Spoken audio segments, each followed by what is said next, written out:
Hello everyone. Welcome back to 신나게 놀자. 사이언스, 테크놀로지, 이코노미, 스트래티지 등을 고민하면서 신나게 노는 곳입니다. 한국조선해양과 대우조선해양과의 합병심사가 EU가 거부할 거다 이런 사실은 12월 초에 로이터를 통해서 이미 보도된 것입니다. 예, 그 당시 저는 자세히 알고 있었고요. 예, 관련되는 그 글도 남기고 그랬었는데 그 당시에는 제가 이 유튜브는 잠시 쉬고 있던 그런 시기였습니다. 그래서 12월 초에 이미 한 번 시장에서 평가를 받은 사실이고요. 어제 다시 이게 이제 확인되었고 그 추가된 사실은 이러면 이번 주 중에 EU가 공식 발표될 거다. 이게 추가된 겁니다. 그래서 새로운 건 아니죠. 이제 이런 뉴스가 조선업종에 전체적으로 이제 악재로 작용한 것 그렇게 보이죠. 경쟁 기업의 수가 줄어들면 남은 기업들은 반사 이익을 누릴 것이므로 그동안 대조가 한조에 합병되어 사라지면 남은 삼성과 현대에게 호재가 될 거다. 이렇게 인식을 한 것이죠. 그래서 이제 합병 무산이 일단 그 악재로 이렇게 부각된 것 같습니다. 근데 조선산업은 특징이 수주산업이고 경기 사이클도 비교적 길고 일단 고정비 부담 비중이 너무 높고 또 지금까지는 노동 집약성이 아주 강했습니다. 그래서 2007년대 그때 호황이 끝나고 대략 한 13년 불황이 시작되면서 글로벌 조선 산업의 공급 과잉 문제가 아주 심각했던 거 아닙니까? 경쟁사 많아지면 수주 경쟁할 때 가격 경쟁으로 번지고 그래서 또 가격 경쟁이 빈발하고 이렇게 해서 수익성이 악화된다 이런 문제가 있는 게 사실이죠. 그래서 선주와의 수주 협상에서 조선사가 불리한 시비로 내몰릴 수가 있습니다. 숫자가 많으니까요. 특히 불황 시에 높은 고정비 부담이 가중되면 이게 더욱 증폭이 됩니다. 그래서 좋은 배를 헐값에 만들어줘야 하는 상황, 즉 현대판 노예가 된다는 거죠.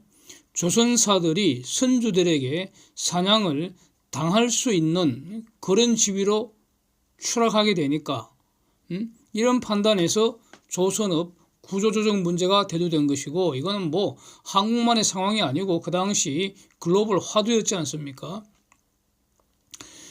지난번 그 조선업 불황기 지나면서 일본도 중공도 전부 구조조정해서요. 자국 내 빅2 이렇게 막 합병해서 빅1으로 구조조정을 한 거 아닙니까? 그래서 한국도 빅4 이하 많은 조선사들 혹독하게 구조조정 당했고요. 뭐 이걸 지금 뭐 다시 되돌아볼 필요는 없을 것 같습니다. 대우조선도 구조금융 없었다면 이미 사라졌었겠죠. 하여튼 막대한 세금 투입해서 일단 살린 다음에 현대하고 합병을 선택한 거 아니겠습니까? 즉 조선 빅3을 빅2로 구조조정해서 그렇게 하면 숫자를 줄이니까 저가 수주로 선주들한테 사냥당할 가능성을 줄이자 이거죠. 불황시 고정비 부담을 완화하자. 그래서 지속 생존, 성장 이거 담보하자. 한마디로 조선업 구조적 리스크 이거 줄여서 그래서 관리 가능하게 하자. 뭐 이런 게 이제 그 배경인데, 근데 이제 좀 약간 아쉬운 거는 이 과정이 그 당시에 신속하게 진행이 되어서 그러니까 조선업 불황이 한창 지속될 때 이렇게 합병심사 시행됐다면 결과가 달라졌을 수도 있겠죠. 근데 이제는 물론 뭐 그 사이에 뭐 바이러스 핑계로 한 2년을 시간을 질질 끈 면도 있지만 이유가 불황이 마무리되고 업황이 다시 개선되는 시기에 지금 심사를 하니까 구조조정의 어떤 그 당위성보다는 호황시 독점의 피해가 EU 입장에서는 집중 부각을 시킨 것 같습니다.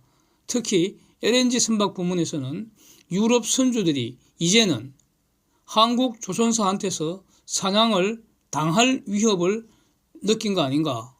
그래서 EU 집행위에다가 하소연을 하고 그게 이제 먹힌 거 아닌가. 뭐 이렇게 정리하는 게 맞을 것 같습니다. 중공이나 싱가포르 등은 합병을 무조건 승인해버렸잖아요. 일찌감치. 그거는 뭐 걔네들이 우리를 이쁘게 봤다기보다는 중공이나 싱가포르도 조선산업에 지금 참여자 아니겠습니까? 그래서 경쟁사가 줄어들면 그 싫어할 거 하나도 없죠. 우리 좋아해야 되지 않겠습니까?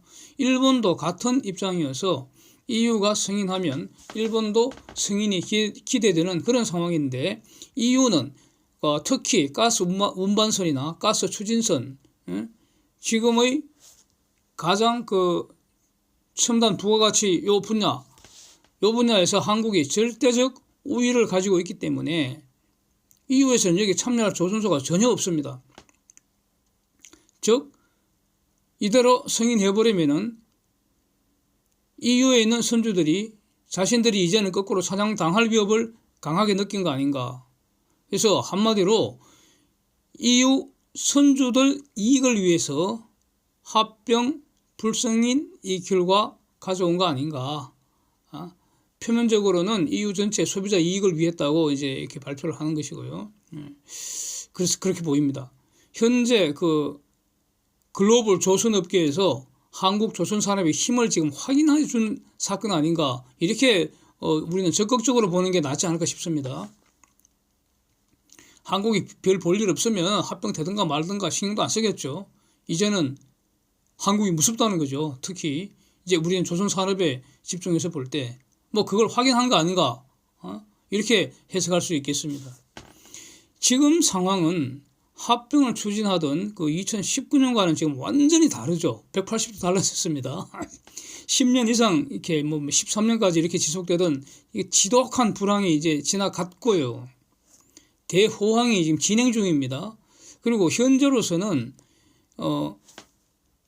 단순한 경기 사이클상의 호황이 아니고 여기에 에너지 대전환이라는 탈탄소라는 이런 글로벌 규제까지 겹치면서 이 규제가 구조적 호재가 되는 이런 상황이기 때문에 현재로서는 이 호황이 언제 마무리가 될지 과거의 기준으로는 계산을 하기 힘든 상황입니다. 그렇게 보입니다. 그래서 한국 조선산업은 이런 대호황 시장에 시장이 원하는 것을 제공할 준비가 되어 있습니다. 이거 얼마나 좋습니까? 이 말은 이제는 우리가 사냥할 준비가 되었다는 거 아니겠습니까? 그래서 EU 선주들이 과거처럼 좋은 배 헐값에 사냥하고 싶다 이런 흉계를 지금 노골화했는데 왜 도대체 한국 자국 기업 내에서 합병하겠다는 걸 저런 이유로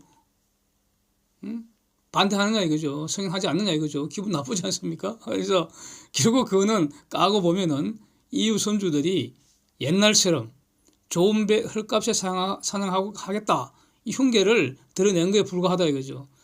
그런데 이제 우리는 좋은 배 비싸게 팔 전략을 만들어내면 됩니다.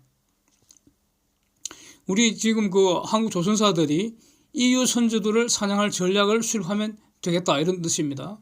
즉 빅2로 만들어서 하려고 했던 일을 지금 빅3 체제에서도 하면 되잖아요. 그래서 그거는 최고로 좋은 배 계속 만들어내서 비싸게 팔아자 이거죠. 그걸 지금 고민해야 될 때가 아닌가 싶습니다. 중공과 일본의 경쟁사들은 상당히 숫자가 줄었습니다. 사라졌습니다. 걔네들 먼저 합병해서. 그런데 그게 그 당시에는 좋아 보였지만 좋다 나보다는 상대적이지 않습니까?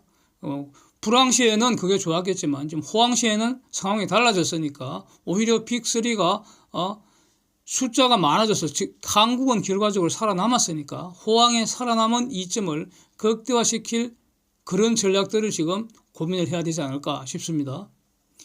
이제 좀 더 구체적으로 한번 보면은 산업은행은 대우조선 주식을 매각해서 투입된 세금 환수하는 게 1차적 관심입니다. 이거는 어쩔 수 없습니다. 이거 세금 환수해야 합니다. 그러니까 대우조선을 빨리 빚 갚아야 합니다. 절도를 빚을 탕감해 주는 일은 있어서는 안 됩니다. 그거는 대우조선 임직원들 할 일입니다. 그리고 산업은행은 또 채권 원리금도 상환 받아야 하는 거고요. 이건 뭐 당연합니다. 근데 산업은행은 지금 어쨌든 경영권을 가졌기 때문에 앞으로 전개될 호황기에서 산업은행이 원하는 것을 이루면 되잖아요. 예? 네? 오히려 2019년 매각 당시보다도 지금 대우조선 주가가 많이 올라 있기 때문에 합병 무산이 나쁜 것만은 아니잖아요. 앞으로 더 비싸게 팔 기회가 생겼으니까. 그래서 어떤 분들은 주로 제가 보기에는 대우조선 개인 투자자들, 개미들, 이분들은 이 대조를 포스코나 한화가 인수하도록 하자, 뭐 이런 어떤 의견을 내시는 분들도 많은데 저는 이건 매우 악수라고 생각합니다. 왠고하니 합병의 취지는 빅3을 빅2로, 빅3를 빅2로 이렇게 만들어서 대조를 없애는 거 아니었습니까? 근데 국내 다른 대기업이 인수하면은 빅3 체제는 그대로 유지되는 거기 때문에 현재와 달라질 거 전혀 없잖아요. 그러니까 추진할 이유가 없는 거 아니냐. 그러니까 조선의 빅딜이나 구조조정 취지 이거하고는 전혀 양립이 안 되는 거 아니냐. 그런 생각이 들고요. 대우는 지금 당장 돈이 필요한 것으로 보입니다. 그래서 돈을 조달할 수 있는 그런 가능한 모든 방법을 이제는 논리적인 순서에 따라 한번 검토를 해보면은 옵션 1이 물건 많이 파는 거죠. 회사니까. 근데 요즘 호황이라서 배는 잘 팔리는데 대우가 필요한 돈을 마련할 때까지는 배 만드는데 한 2, 3년 걸린다니까 시간이 너무 오래 걸려서 이건 안 되고요. 옵션 1은 안 되고 옵션 2는 주식이나 채권을 팔아야 합니다. 이게 논리적인 순서입니다. 그러니까 돈 필요할 때 뭔가 팔아야 되잖아요. 돈을 찍어낼 수는 없고 대우는 돈 필요한데 돈을 찍어낼 수 없으니까 뭔가 팔아야 됩니다. 그것밖에 다른 옵션이 없습니다. 그래서 파는 순서는 물건 팔고 주식이나 채권 파는 거 그렇죠? 채권은 지금 안 그래도 지금 재무구조 나쁘고 높은 부채율 때문에 이거는 고려 대상이 아니죠. 선택지가 아니고 남는 건 주식을 찍어내서 팔아야 합니다. 이게 뭡니까? 유상증자죠. 주식 찍어내서 파는 게 유상증자입니다. 유상증자는 주주배정 아니면 제3자 배정입니다. 주주배정이라는 것은 대주주인 산업은행의 추가 출자가 문제되는 그런 상황입니다. 지금 개인 투자자들은 유상증자 하면은 당장 주가에 악재로 작용하니까 그것만 생각하는데 사실은 유상증자를 산업은행이 결정했다는 것은 이건 상당히 좋은 겁니다. 왜냐하면 산업은행이 왕창 생돈을 또 꼬라박아야 되거든요. 그거 아닙니까? 예? 그래서 이거 쉽지 않은 선택이 아닌가. 근데 제3자 배정은 더 어려울 것 같습니다. 제3자 배정은 그러니까 결국 대기업들한테 이제 주식을 파는 것인데 일반 개인 투자자들은 좋아하겠죠. 그런데 이 경영권도 없는 여기에다가 대기업들이 제3자 배정으로 주요 주주로 참여할 가능성은 거의 없다고 봐야죠. 그러니까 남는 것은 주주 배정, 유상증자밖에 없는 거 아닌가. 그래서 이번 근데 이제 산업은행의 고민이 깊어질 테니까 마지막으로 검토할 수 있는 게 사업 매각입니다. 사업을 쪼개서 팔아버리는 거죠. 원래 밥솥도 팔고 집에서 돈이 필요한데 돈 없으면 밥솥도 팔고 있는 거 다 갖다 팔아야 하잖아요. 그것처럼 사업 매각인데 가령 방산 부문만 한화가 지금 방위산업 잘 나가고 있으니까 거기에 매각하는 것도 생각은 해볼 수 있는데 결론적으로 이것도 해서는 안 된다고 생각합니다. 한화가 방산 부분 잘 하고는 있지만 배를 직접 만드는 거하고는 또 다른 문제잖아요. 배를 만들려면은 조선소에서 시너지가 돼야 되는데 네? 그러면 이 방산 부문을 현대가 갖다 팔아버리면 어떤가? 이거는 독점이 되잖아요. 네? 야, 이거 쉽지 않을 것 같습니다. 그러나 어차피 대우가 이번에 합병이 허용됐더라면은 그거 다 넘어가는 거 아니에요. 그렇다면은 방산 부분만 아예 현대에 팔아버리면 이 자금 문제 해결될 수도 있지 않을까 하는 이렇게 아이디어로서 검토할 수 있겠죠. 아니면은 방산 부분 독점이 싫다면은 대우 방산 부분을 삼성중공업한테 팔 수 있겠는가. 그런데 저는 이것도 아주 악수라고 생각합니다. 시너지 효과도 없고요. 이건 그냥 외형 확장에 불과하기 때문에 매우 나쁜 방법이라고 생각합니다. 삼성중공업은 지금의 사업 포트폴리오 여기에 기술 혁신을 가속시켜야 합니다. 지금 단계로서는 지금 포트폴리오가 매우 좋기 때문에 훌륭하기 때문에 여기에 기술 혁신을 가속해서 도대체 2등이 넘볼 수 없는 넘사벽 확실한 글로벌 1등을 굳히는 전략이 최상이라고 생각합니다. 결국 합병 성공할 때 한조가 추가 출자하기로 했던 한 1조 5천억 정도 된다고 하는데 이거를 산업은행이 부담하면서 유상증자가 나설지 여기에 대해서 집중적으로 산업은행이 고민해야 되지 않을까. 그런데 산업은행이라는 것은 자기 돈 쓰는 게 아니고요. 자기 돈 대신 세금을 대신 집행을 하고 사후 관리하는 정도이기 때문에 그냥 막 집사급 아닙니까? 집사. 산업은행은 정부 집사 아닙니까? 그리고 이 조선업의 어떤 경영할 수 있는 전문적인 식견도 없다고 봐야죠. 그래서 추가 출자할지 말지 결국 정치권이 결정을 할 것 같고요. 그래서 이거는 빨리 충분히 검토하되 신속하게 결정해야 될 거 아닌가 싶습니다. 시간 질질 끌다가 좋은 시절 끝나갈 무렵에 결정하면 안 되잖아요. 지금 합병 결정하는 것도 시간 질질 끌다가 기회를 놓친 거 아니겠습니까? 그래서 실수를 반복하면 안 될 것 같고요. 또 다른 문제는 지금부터의 조선산업은 지금까지의 조선산업과는 많이 다르지 않을까. 그러니까 스마트 그린십 앤드 스마트 야드 이렇게 저는 이렇게 정리를 하고 있는데 조선산업을 볼 때 스마트 그린십, 스마트 야드 이쪽 방향으로 방향을 잡고 보면은 이것도 앞으로 신성장 산업이라고 이렇게 변신하는 조선업인데 지금 이제 기술을 무기로 하는 것이죠. 우리는 노동을 무기로 할 수가 없습니다. 노동을 무기로 하면은 중공한테 백전백패입니다. 그러니까 기술을 무기로 한국이 현재까지 세계를 제패를 하고 있는데 과연 이런 상황에서 삼성, 현대, 대우 주력 기업이 3개가 있다고 해서 이게 진짜 숫자가 너무 많은 거냐 이겁니다. 아니 3개는 많고 2개면 좋은 거냐 이겁니다. 이게 저는 이제는 의문을 가질 때가 아닌가.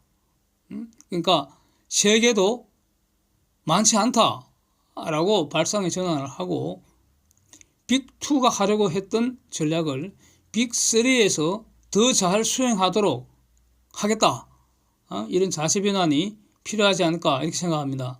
이미 혹독한 구조조정을 거치는 과정에서 세계 1등 지위를 확인을 받은 것입니다. 우리가 주장하는 게 아니고요. 세계가 우리를 1등이라고 인정을 한 거 아닙니까? 즉 세계가 한국 조선의 일터가 되는 것이죠. 그래서 3개사 체제로 다시 비약할 전략을 고민하는 것이 맞다. 이렇게 정리하고 싶습니다. 중공의 추격 확실히 따돌리고 지금의 한국의 압도적 우위를 더 강화할 전략은 무엇인지 이걸 집중적으로 고민을 해야 합니다. 정주영이 허벌판에 조선소 짓던 자체로 다시 시작하면 이후 선주들 신나게 사냥할 수 있지 않을까요? 재밌잖아요. 그렇다면 산원이 추가 출자하는 유상증자 적극적으로 검토를 하고 그래서 가령 10년 후 지금보다 훨씬 더 비싼 값을 받고 팔든가 아니면 배당금으로 회수를 하든가 산업은행은 하여튼 대주주로 계속 남아 있으면 적절하지 않다고 봅니다. 팔아야 합니다. 그것이 산업은행의 본래 기능입니다. 팔고 떠나야 합니다. 산업은행은. 근데 손해보고 팔면 안 되죠. 산업은행의 손해를 보면은 국민들이 부담을 하는 겁니다.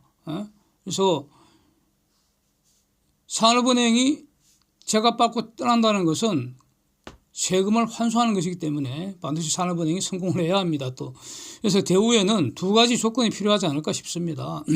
우선은 가령 이순신급, 정주영급, 이병철급, 이건희급 이런 정말 탁월한 경영자가 필요하지 않은가.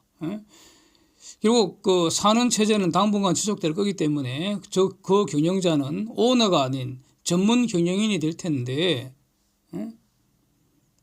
하여튼 이 정말 최고 수준의 전문 경영인이 정말 그 절실히 필요한 거 아닌가. 그래서 죽은 저 사람들 능가할 수 있는 그런 살아있는 사람이 지금 분명히 있을 거라고요. 그 골라내야 할 것 같습니다. 물론 지금 그 대우 경영진들이 그런 분들일지도 모르겠고요. 그래서 그랬다면 참 좋은 일이죠. 대우 직원들 특히 노조분들 태도 변화가 매우 그 절실하게 요구된다고 생각이 됩니다. 우리는 자본주의 자유시장경제 체제입니다. 돈 못 벌어서 죽을 것들을 지금 세금으로 살려줘서 지금까지 세금으로 밥을 먹여주고 있는데 그 당시에 파산시키자는 여론도 많이 있었습니다. 그걸 절대로 잊지 말고요. 반드시 빚을 갚으려고 해야 합니다. 그래서 임금은 삼성이나 현대 한 절반만 받고 일은 2배로 하겠다는 그런 자세로 죽자 사자 연구하고 일하는 그런 자세 변화가 지금 필요하지 않을까, 절실하게 필요하지 않을까 그런 생각입니다. 똑같은 일을 한다고 똑같은 임금 달라 그러면 안 되죠. 그건 공산주의지 지금 자본주의가 아닙니다. 시장경제가 아닙니다. 그거는 똑같은 일은 더 많이 해주고 더 잘 하더라도 임금은 삼성이나 현대보다 절반 받을 수도 있다고 생각을 해요. 그걸 인정을 해야 한다고 생각합니다. 망했잖아요. 그냥 뒀으면 죽었을 거 아닙니까? 그걸 살려놨는데 네, 저는 그렇게 생각합니다. 네. 어제 종가 기준으로 시총을 보면은 삼성중공업이 5조, 대우조선 2.7조. 근데 현대를 보면 말이죠. 현대는 회사가 4개입니다. 4개. 현중지주도 있고요. 한국조선해양도 있고요. 현대중공업, 현대미포조선 이렇게 4개 회사 일단 단순 합산 시총은 24조가 넘어갑니다. 그런데 작년 수주액을 보면은 공시가 기준으로 삼성중공업은 14.1조, 대우조선이 11.9조, 현대는 꼴랑 19.2조에 불과합니다. 이거 많은 거 아닙니다. 삼성중공업과 대우조선에 비교하면 많은 거 절대로 아닙니다. 현대 실적은 여기에 비상장사인 현대 사무실적도 다 포함된 겁니다. 그러니까 꼴랑 19.2조밖에 안 됩니다. 그런데 시총 차이는 저렇게 많이 나는데 여기서 현대는 대우와의 합병을 전제로 중간 지주회사인 한국조선해양을 새로 만들어서 비싸게 팔아먹었고요. IPO 한다는 것은 대주주 주식을 개인들에게 팔아먹는 겁니다. 팔아치우는 겁니다. 현대중공업을 상폐했다가 재상장시키면서 또 팔아먹었습니다. 결국 필요 없는 회사 새로 만들어서 팔아먹고 재상장으로 또 팔아먹고 합병 무산 파동으로 재미를 아주 톡톡히 본 것 같습니다. 그리고 또 현대하고 대우의 저 수주 실적에는 방산 수주 금액도 포함이 되어 있습니다. 이 방산을 필요 없다거나 폄하하는 건 절대로 아닙니다. 방산대로 매우 중요하죠. 그 얼마나 중요합니까? 게다가 특히 한국 방산업이 지금 호황기를 맞고 있죠. 그래서 매우 중요한데 지금 말씀드리는 것은 삼성중공업은 방산 수주 하나도 없이 순수하게 상선 분야의 실적이 저렇게 좋다는 겁니다. 말은 요지는 결국 삼성은 저표가 된 거 아닌가 저는 그렇게 정리를 하고 있습니다. Thank you. See you next.